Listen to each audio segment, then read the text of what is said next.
সাকিব আল হাসান থেকে শুরু করে চিত্রনায়ক ফেরদৌসের বিরুদ্ধেও হত্যা মামলা করা হয়েছে। এই মামলাগুলোর আসলে কোনো যৌক্তিকতা আছে কিনা? সাকিব আল হাসান অথবা ফেরদৌস তারা প্রত্যক্ষ বা পরোক্ষভাবে খুন করেছেন কিনা, খুনের সাথে জড়িত কিনা সেটি আমরা বলতে পারছি না, কেননা আমরা তো আসলে জানি না। করতেও পারেন, নাও করতে পারেন। তবে এই ক্ষেত্রে অনেকেই মনে করছেন যে যেহেতু তারা দেশের বাইরে ছিলেন, সেখানে তাদের সমর্থন থাকতে পারে সেই ক্ষেত্রে, কিন্তু এটা খুব আনলাইকলি মনে হচ্ছে যে এই ধরনের নির্দেশ হয়তো বা তাদের দেওয়ার মতো কোনো ধরনের সেই ধরনের দলীয় ক্ষমতা বা সেই ধরনের হায়ারার্কির মধ্যে তারা ছিলেন না, যেই জায়গাটির থেকে তারা এটি করতে পারেন। কিন্তু সাকিব আল হাসানের কথা যদি বলা হয়, তিনি একজন খেলোয়াড়, সেটি ইন্টারন্যাশনালি তিনি গর্ব বাংলাদেশ, সেটি একটি একেবারেই ভিন্ন বিষয়। সেই সাথে সাথে আমরা জানি, বাংলাদেশের সব মানুষই জানে, তিনি যমুনা রেফ্রিজারেটর, খাবার ফ্রেশ তো লাইফ জম্পেশ। তার নামে অসংখ্য দুর্নীতির অভিযোগ রয়েছে, তার সাথেও শেয়ার বাজার কেলেঙ্কারির যে বিষয়গুলো, সেই নামগুলো এসেছে।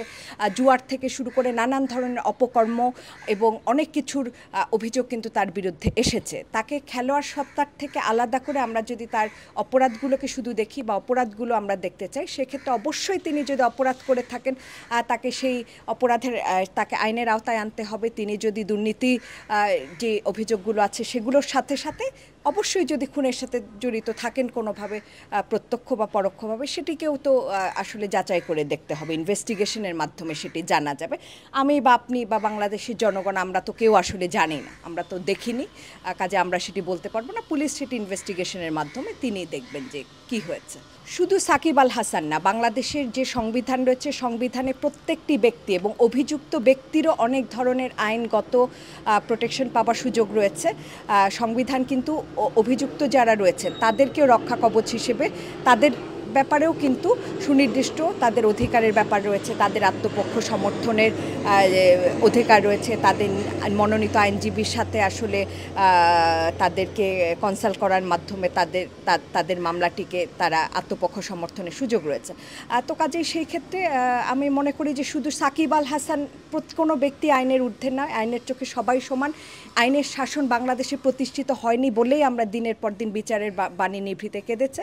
তো কাজেই শুধু সাকিব আল হাসান হিসেবে নয়, বাংলাদেশের যে কোনো নাগরিক, প্রতিটি নাগরিক, তাদের যে আসলে আইনে তাদেরকে যে সুরক্ষা দেওয়া হয়েছে, তিনি অভিযুক্ত হিসেবেও তার যে সুরক্ষা দেওয়া হয়েছে, এবং প্রত্যেকের একটি নিরপেক্ষ তদন্তের যে অধিকারটি রয়েছে, তদন্ত পাবার যে অধিকার, সেটি প্রত্যেকেই দিতে হবে।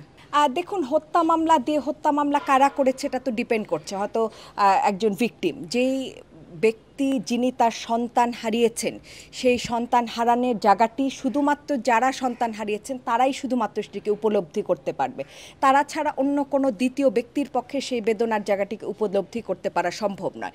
তো একজন সন্তানহারা পিতামাতা, তাদের যদি কোনো কারণে মনে হয়ে থাকে যে এই ব্যক্তি দোষী, কোনো ধরনের কোনো সংশ্লিষ্টতা থাকতে পারে, তারা যদি মামলা করে, একটি রাষ্ট্র তো তাদেরকে আসলে মামলা করার থেকে বাধা দিতে পারে না। কিন্তু যেটি করতে পারে সেটি হচ্ছে যে একেবারে নিরপেক্ষ তদন্তের মাধ্যমে সত্যি বিষয়টিকে বের করে আনা।